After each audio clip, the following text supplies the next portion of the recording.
Hello everyone, welcome to my class. आज हम करेंगे क्लास 10 बायोलॉजी का चैप्टर लाइफ प्रोसेसेस का topic types of heterotrophic mode of nutrition.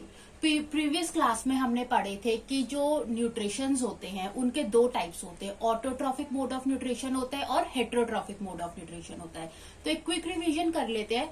Autotrophic mode of nutrition जो organism show करते हैं उनको हम ऑटोट्रॉफ्स कहते हैं। और ऑटोट्रॉफ्स ग्रीन प्लांट्स होते हैं जिनके पास पिगमेंट होता है क्लोरोफिल, और ये वाले जो ऑर्गेनिजम्स होते हैं ये अपने फूड को खुद सिंथेसाइज करते हैं। जो भी इन्वायरमेंट में रॉ इनऑर्गेनिक मटेरियल है उसको ये उसकी हेल्प से ये क्या करते हैं, उस इनऑर्गेनिक मैटर को ये ऑर्गेनिक सब्सटेंस में कन्वर्ट कर देते हैं। ठीक है। और नेक्स्ट आ जाता है heterotrophic mode of nutrition. Heterotrophic mode of nutrition जो ऑर्गेनिज्म शो करते हैं उनको हम हेटेरोट्रॉफ्स कहते हैं या फिर हम इन्हें कंज्यूमर्स कहते हैं। क्यों? क्योंकि ये जो होते हैं, जो हेटेरोट्रॉफ्स होते हैं, ये अपना फूड कभी भी खुद सिंथेसाइज नहीं करते। ये अपने न्यूट्रिशन को कैसे ऑब्टेन करते हैं, अपने फूड को कैसे ऑब्टेन करते हैं, ये डिपेंड करते हैं दूसरे ऑर्गेनिजम्स में फॉर देयर फूड, या फिर ये डायरेक्टली या इनडायरेक्टली डिपेंड करते हैं ऑटोट्रॉफ्स पे। तो ह्यूमंस हो गए या जितने भी एनिमल्स हैं, कार्निवोरस एनिमल्स, जो भी एनिमल्स है वो सारे क्या शो करते हैं, heterotrophic mode of nutrition show करते हैं। उसके अलावा most of bacteria and fungi का भी हेटेरोट्रॉफिक मोड ऑफ न्यूट्रिशन ही होता है। अब हमने देखना है कि हमने हेटेरोट्रॉफिक मोड ऑफ न्यूट्रिशन को 3 पार्ट्स में डिवाइड किया है। इसके 3 टाइप्स होते हैं।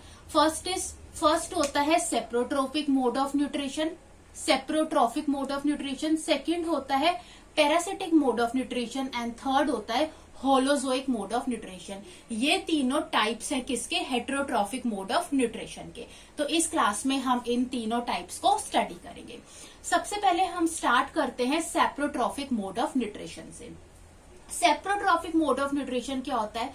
Nutrition in which an organism obtain its food from decaying matter of dead plant and animals. यानी ये वो मोड है न्यूट्रिशन का जिसमें ऑर्गेनिज्म जो होता है वो अपना फूड कैसे ऑब्टेन करता है, फ्रॉम जो भी डेड प्लांट्स है या जो डेड एनिमल्स है उनके ऊपर का जो डिकेइंग मैटर है, ठीक है, उनसे ही अपने फूड को ऑब्टेन करता है। और इन ऑर्गेनिजम्स को जो कि saprotrophic mode of nutrition show करते हैं उन ऑर्गेनिजम्स को हम क्या कहते हैं, सेप्रोफाइट्स कहते हैं। तो सेप्रोफाइट्स क्या करते हैं, डेड प्लांट्स और डेड एनिमल्स पे जो डिकेइंग मैटर होता है उसको फीड करते हैं, वहां से अपने फूड को क्या करते हैं, ऑब्टेन करते हैं। अब ये करते क्या है, जो सेप्रोफाइट्स होते हैं, ठीक है, अब डेड प्लांट्स है या डेड एनिमल्स हैं, ठीक है, उनके ऊपर क्या होते हैं, कॉम्प्लेक्स ऑर्गेनिक मॉलिक्यूल्स प्रेजेंट होते हैं। तो ये क्या करते हैं सेप्रोफाइट्स, ये जो कॉम्प्लेक्स ऑर्गेनिक मॉलिक्यूल्स हैं जो कहां पर प्रेजेंट है, डेड डिकेइंग मैटर के ऊपर जो प्रेजेंट है, ये saprophytes in complex organic molecules को कन्वर्ट कर देगा सिंपल सब्सटेंसेस पे आउटसाइड देयर बॉडी। ओके, तो सेप्रोफाइट्स का क्या काम होता है, सेप्रोफाइट्स क्या करते हैं कि जो dead and decaying plants and animals होते हैं उनके ऊपर, उनकी बॉडी के ऊपर जो कॉम्प्लेक्स ऑर्गेनिक मॉलिक्यूल्स होते हैं ये इनको कन्वर्ट कर देते हैं सिंपलर सब्सटेंसेस पे। और ये सब कहां पर होता है, आउटसाइड देयर बॉडी होता है। अब जैसे कि हम लोग खाना खाते हैं और वो खाना जब हमारे अंदर जाता है तो वो सिंपलर सब्सटेंस में टूट जाता है, लेकिन सेप्रोफाइट्स ये वाला काम कहां पर करते हैं, आउटसाइड देयर बॉडी करते हैं। सेप्रोफाइट्स के पास बहुत सारे डाइजेस्टिव जूसेस होते हैं, ठीक है, डाइजेस्टिव एंजाइम्स होते हैं, उनकी हेल्प से अपनी बॉडी के बाहर ही ये कॉम्प्लेक्स ऑर्गेनिक मॉलिक्यूल्स को जो कहां पर प्रेजेंट है, डेड एंड डिकेइंग मैटर पे जो प्रेजेंट है, उन कॉम्प्लेक्स ऑर्गेनिक मॉलिक्यूल्स को ये किस में कन्वर्ट कर देते हैं, सिंपलर सब्सटेंसेस में कन्वर्ट कर देते हैं। और किसकी हेल्प से करते हैं, डाइजेस्टिव एंजाइम्स इनके पास होते हैं, डाइजेस्टिव जूसेस होते हैं, डाइजेस्टिव एंजाइम्स होते हैं, इनकी हेल्प से ये कॉम्प्लेक्स ऑर्गेनिक मॉलिक्यूल्स को सिंपलर सब्सटेंस में कन्वर्ट कर देते हैं आउटसाइड देयर बॉडी। जब इन्होंने इतना काम कर लिया उसके बाद ये सिंपलर सब्सटेंसेस को उसके बाद ये एब्जॉर्ब कर लेते हैं। तो ये ऑर्गेनिजम्स क्या कहलाते हैं, सेप्रोफाइट्स कहलाते हैं। और इस मोड को हम क्या कहते हैं, सेप्रोट्रॉफिक मोड ऑफ न्यूट्रिशन कहते हैं। तो बहुत सारी फंजाई हैं जो saprotrophic mode of nutrition show करती हैं। फंजाई में जैसे कि मशरूम हो गया, यीस्ट हो गया। तो ये जितने भी डेड प्लांट्स है या डेड एनिमल्स है या जो डिकेइंग मैटर है उनके ऊपर कॉम्प्लेक्स ऑर्गेनिक मॉलिक्यूल्स को with the help of digestive juices and enzymes किसमें कन्वर्ट करते हैं, सिंपलर सब्सटेंसेस में कन्वर्ट करते हैं आउटसाइड देयर बॉडी, और उसके बाद इन सिंपलर सब्सटेंसेस को ये एब्सॉर्ब कर लेते हैं। तो इस मोड ऑफ न्यूट्रिशन को, ये एक पार्ट है किसका, हेटेरोट्रॉफिक मोड ऑफ न्यूट्रिशन का पार्ट है, और ऐसे ऑर्गेनिजम्स को हम क्या कहते हैं, सेप्रोफाइट्स कहते हैं। अब नेक्स्ट जो टाइप आती है हेटेरोट्रॉफिक मोड ऑफ न्यूट्रिशन में, वो आती है parasitic mode of nutrition. Okay, अब हमारा जो इसके अंदर नेक्स्ट सब कैटेगरी आती है दैट इज पैरासिटिक न्यूट्रिशन। तो पैरासिटिक न्यूट्रिशन भी हेटेरोट्रॉफिक मोड ऑफ न्यूट्रिशन का टाइप है। पैरासिटिक न्यूट्रिशन का मतलब है कि एक ऐसा न्यूट्रिशन जिसके अंदर एक ऑर्गेनिज्म अपने फूड को कैसे ड्राइव करता है, एक ऑर्गेनिज्म फीड करता है किसी दूसरे ऑर्गेनिज्म की बॉडी पर।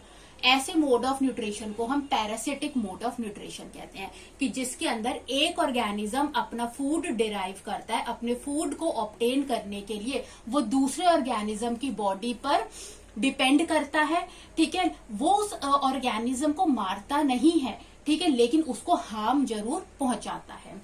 तो ऐसे मोड ऑफ न्यूट्रिशन को हम पैरासिटिक मोड ऑफ न्यूट्रिशन कहते हैं, और ऐसे ऑर्गेनिजम्स को हम क्या कहते हैं, पैरासाइट्स कहते हैं। पैरासाइट, तो जो ऑर्गेनिजम्स अपना फूड डिराइव करता है किसी दूसरे ऑर्गेनिज्म की बॉडी से, ऐसे ऑर्गेनिजम्स को हम क्या कहते हैं, पैरासाइट्स कहते हैं। और जिस ऑर्गेनिज्म की बॉडी से उसको फूड मिल रहा है उस दूसरे ऑर्गेनिज्म को हम होस्ट कहते हैं। ठीक है, तो पैरासिटिक मोड ऑफ न्यूट्रिशन एक ऐसा न्यूट्रिशन है जिसके अंदर, जो कि हमारा पैरासाइट है, जो ऑर्गेनिज्म दूसरे ऑर्गेनिज्म पे यानी होस्ट की बॉडी पर फीड कर रहा है और वहां से अपना फूड डिराइव कर रहा है। तो ये कौन सा मोड ऑफ न्यूट्रिशन है, पैरासिटिक मोड ऑफ न्यूट्रिशन है। और ये जो पैरासाइट होता है ये होस्ट को हार्म पहुंचा सकता है लेकिन उसको किल नहीं करता। जैसे कि लाइस है, लीच है। लाइस क्या होती है, हमारे जो स्काल्प है, हमारे बालों में लाइस जाती है। तो लाइस क्या करती है, हम लाइस क्या है, पैरासाइट्स है। क्यों, क्योंकि ये हमारे अंदर से ब्लड को सक करती हैं। ठीक है, और इनको क्या मिलता है, ये हमें हार्म पहुंचा रही है, हमें किल नहीं कर रही, और हमारी बॉडी से क्या कर रही है, अपना फूड ऑब्टेन कर रही है। तो ये जो पैरासाइट्स होते हैं ये एनिमल्स भी हो सकते हैं और प्लांट्स भी हो सकते हैं। तो यहाँ पर मैं आपको पैरासिटिक एनिमल में एक एग्जाम्पल बता रही हूँ, प्लाज्मोडियम। प्लाज्मोडियम क्या कॉज करता है, मलेरिया कॉज करता है। ये एक पैरासाइट है जो कि क्या कॉज करता है, मलेरिया कॉज करता है। तो हमें पता है पैरासाइट्स क्या क्या करते हैं, दूसरे ऑर्गेनिजम्स पर क्या करते हैं, फीड करते हैं और अपना फूड ऑब्टेन करते हैं। तो अब हम यहाँ देखेंगे कि प्लाज्मोडियम कैसे मलेरिया को कॉज करता है। तो अब इसमें होता क्या है कि सपोज अब बॉडी तक ये पहुंचता कैसे है, ये पहुंचता है मॉस्किटोज के थ्रू।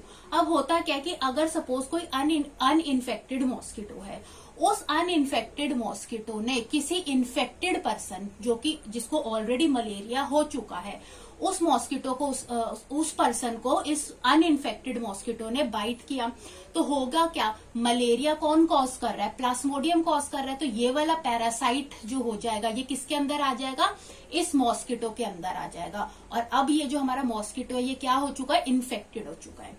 ठीक है, अब ये जो इन्फेक्टेड मॉस्किटो है, सपोज इसने किसी दूसरे जो कि अनइन्फेक्टेड पर्सन था उसको बाइट किया। ठीक है, तो होगा क्या कि ये जो पैरासाइट प्लाज्मोडियम था ये हमारी बॉडी के अंदर क्या कर गया, एंटर कर गया। हमारी बॉडी के अंदर ये कहां पर एंटर करता है, लीवर में चला जाता है। लीवर में जाने पर ये क्या करता है, खुद को मैच्योर करता है। और जब ये लीवर के अंदर मैच्योर हो जाता है तो ये लीवर से निकल जाता है और कहाँ चला जाता है, ब्लड स्ट्रीम में चला जाता है। ब्लड स्ट्रीम में जाकर ये क्या करता है, जो हमारे ब्लड स्ट्रीम में जो रेड ब्लड सेल्स होते हैं जिन्हें हम आरबीसी कहते हैं, उनको इन्फेक्ट कर देता है। और ये वही टाइम होता है जब पर्सन के अंदर मलेरिया के सिम्टम्स हमें दिखने को मिलते हैं। इस टाइम पर अगर अगेन कोई अनइन्फेक्टेड मॉस्किटो अगर हमें बाइट कर ले और उसके बाद वो किसी और अनइन्फेक्टेड पर्सन को बाइट करे, तो ये क्या होगा, एक पर्सन से दूसरे पर्सन पर क्या हो जाएगा, ट्रांसमिट हो जाएगा। तो प्लाज्मोडियम क्या है, एक ऐसा पैरासाइट है जो हमारी बॉडी के अंदर एंटर करता है। कैरियर क्या है इसका, मॉस्किटो कैरियर है। तो ये हमारी बॉडी से अपना फूड ऑब्टेन कर रहा है, ठीक है, और ये हमारी बॉडी के अंदर रह रहा है, हमारी बॉडी में लिव कर रहा है, हमारी बॉडी के अंदर ये मैच्योर कर रहा है, हमारी बॉडी से ये क्या ले रहा है, अपना फूड ऑब्टेन कर रहा है, इसलिए ये क्या है, एक एनिमल पैरासाइट है, ठीक है। ओके, नेक्स्ट एनिमल पैरासाइट के अंदर एग्जाम्पल आ जाता है राउंड वॉर्म्स का। राउंड वॉर्म्स भी स्मॉल ऑर्गेनिजम्स होते हैं जो कि ह्यूमन बॉडी के अंदर जो इंटेस्टाइन होते हैं, जो डाइजेस्टिव सिस्टम का पार्ट है, ये उसके अंदर रहते हैं, वहां से अपना फूड ऑब्टेन करते हैं, और हम उनके होस्ट हो गए, और इनकी वजह से हमें क्या क्या प्रॉब्लम्स फेस करनी पड़ती है, जैसे कि डायरिया हो गया, फीवर हो गया, या बेली पेन हो गया। अब ये राउंड वॉर्म्स हमारी बॉडी के अंदर आते क्या कैसे हैं, सपोज अगर कोई ऐसा फूड है जिसके ऊपर राउंड वॉर्म के एग्स है, अगर हमने उनको उस फूड को इंजेस्ट कर लिया, या ये सॉइल के अंदर भी पाए जाते हैं, तो हम कंटामिनेटेड सॉइल के थ्रू भी हमारे अंदर आ सकते हैं, ठीक है। तो राउंड वॉर्म्स की वजह से, क्योंकि राउंड वॉर्म्स भी पैरासाइट्स होते हैं, ये इनकी बॉडी के ये किन के ऊपर फीड करते हैं, ये हमारी बॉडी के अंदर इंटेस्टाइन में पाए जाते हैं, इसलिए हम इनके होस्ट हैं, और इनकी वजह से डायरिया और फीवर जैसी बीमारियां हमें फेस करनी पड़ती है। तो ये थे कुछ एनिमल पैरासाइट्स। टेप वॉर्म्स होते हैं, ये भी एग्जाम्पल है, अगर पूछ लिया जाए तो टेप वॉर्म्स का एग्जाम्पल भी देख सकते हो। टेप वॉर्म्स भी क्या है, एनिमल पैरासाइट्स हैं। एनिमल पैरासाइट्स के अलावा प्लांट पैरासाइट्स भी होते हैं। तो प्लांट पैरासाइट्स के अंदर एग्जाम्पल होता है कसकटा, जिसको हम अमरबेल भी कहते हैं। ये भी क्या है, अमरबेल क्या करती है, ये जो कसकटा ये प्लांट होता है, ये एक हर्बेशियस प्लांट है, इसकी ग्रीन येलो स्टेम्स होती हैं। ये क्या करता है, ये अपनी स्टेम्स को बड़ा करके होस्ट की जो बॉडी होती है ना, उसको इंटैंगल कर लेता है, ठीक है। अब क्योंकि चाहे पैरासाइट्स हो या फिर सेप्रोफाइट्स हो, इनके पास क्लोरोफिल नहीं होता, इनके पास पिगमेंट नहीं होता, इसीलिए ये अपना फूड खुद तो सिंथेसाइज कर नहीं सकते, इसीलिए दूसरों पर डिपेंड करते हैं। इसीलिए तो कसकटा क्या कर रहा है, अपने स्टेम्स से क्या कर रहा है, होस्ट की बॉडी को ये अगर होस्ट है तो ये अपनी स्टेम से इस होस्ट की बॉडी को इंटैंगल कर रहा है, और पूरी लाइफ ये इसको इंटैंगल करके रखता है, और इधर से इसको शेल्टर भी मिलता है, और इस होस्ट बॉडी से इसको प्रॉपर न्यूट्रिएंट्स भी मिलते हैं, इसको अपना फूड भी ऑब्टेन होता है। तो ये पूरी लाइफ टाइम अपना जो न्यूट्रिशन होता है इस होस्ट बॉडी से लेता है, ठीक है। तो प्लांट पैरासाइट का एग्जाम्पल आ जाता है कसकटा, जिसको हम क्या कहते हैं, अमरबेल कहते हैं। तो ये क्या करता है, ये अपनी स्टेम्स को इलोंगुएट कर लेता है और होस्ट की बॉडी को इंटैंगल कर लेता है, और पूरी लाइफ टाइम ये इस होस्ट से शेल्टर भी लेता है और फूड भी ऑब्टेन करता है। क्योंकि इसके पास क्लोरोफिल नहीं होता, तो इसीलिए ऑब्वियसली ये अपने फूड के लिए किसी दूसरे के ऊपर क्या करता है, डिपेंड करता है। तो दूसरे की बॉडी पर क्या कर रहा है, फीड कर रहा है, ठीक है, उसको हार्म पहुंचा रहा है, उसको किल नहीं कर रहा, लेकिन उसको हार्म पहुंचा रहा है। तो जो ऑर्गेनिजम्स दूसरे की बॉडी को फीड करते हैं विदाउट किलिंग देम, उनको पैरासाइट्स कहते हैं, और जिन ऑर्गेनिजम्स पर पैरासाइट्स फीड कर रहे हैं उनको हम क्या कहते हैं, होस्ट कहते हैं। नेक्स्ट जो थर्ड पार्ट आ जाता है इसके अंदर, वो आ जाता है होलोजोइक न्यूट्रिशन। ओके, अब जो लास्ट में जो हेटेरोट्रॉफिक मोड ऑफ न्यूट्रिशन में आ जाता है, जो थर्ड आ जाता है, that is holozoic nutrition. Holozoic nutrition वो न्यूट्रिशन है जो कि ह्यूमंस में देखा जाता है, क्योंकि हमारे अंदर भी क्लोरोफिल नहीं है, हम अपना फूड खुद सिंथेसाइज नहीं करते, हम अपने फूड के लिए दूसरे पर डिपेंड करते, तो हम क्या है, हेटेरोट्रॉफ्स है, और हमारा मोड ऑफ न्यूट्रिशन क्या है, होलोजोइक मोड ऑफ न्यूट्रिशन है। होलोजोइक मोड ऑफ न्यूट्रिशन में क्या होता है कि हम सॉलिड फूड को इंजेस्ट करते हैं, और इस सॉलिड फूड को हम अपनी बॉडी के अंदर ब्रेक डाउन करते हैं। जैसे कि सैप्रोफाइट्स थे, सैप्रोफाइट्स कॉम्प्लेक्स ऑर्गेनिक मॉलिक्यूल्स को ब्रेक कर रहे थे सिंपलर सब्सटेंस में, लेकिन वो ये सब कहाँ कर रहे थे, आउटसाइड द बॉडी कर रहे थे। लेकिन होलोजोइक न्यूट्रिशन में क्या हो रहा है कि जो कॉम्प्लेक्स फूड मटेरियल है, या जिसको हम सॉलिड फूड कह सकते हैं, इसको हम इंजेस्ट कर रहे हैं, अंदर अपनी बॉडी के अंदर ले रहे हैं, और बॉडी के अंदर ही हम इसको ब्रेक डाउन कर रहे हैं, इनको सिंपलर सब्सटेंसेस के अंदर तोड़ रहे हैं with the help of digestive juices, और उसके बाद जो हमारे सेल्स हैं इसको क्या कर रहे हैं, इस सिंपलर सब्सटेंसेस को एब्जॉर्ब कर रहे हैं। तो जो भी यहाँ पर तो इधर जो कॉम्प्लेक्स सब्सटेंसेस अगर सिंपलर सब्सटेंसेस में टूट रहे हैं with the help of digestive juices, ये क्या किस में हो रहा है, इनसाइड द बॉडी हो रहा है। लेकिन जो सेप्रोफाइट्स होते हैं उनके अंदर आउटसाइड द बॉडी ये काम होता है। उसके अलावा जो अनडाइजेस्टेड फूड है हम उसको क्या कर रहे हैं, थ्रो आउट कर रहे हैं। तो बॉडी से बाहर निकालना, एक्सपेल आउट करने को हम क्या कहते हैं, इजेस्टेड कहते हैं। इनजेस्टेड का मतलब होता है कंज्यूम करना और इजेस्टेड का मतलब होता है थ्रो आउट, बाहर निकालना।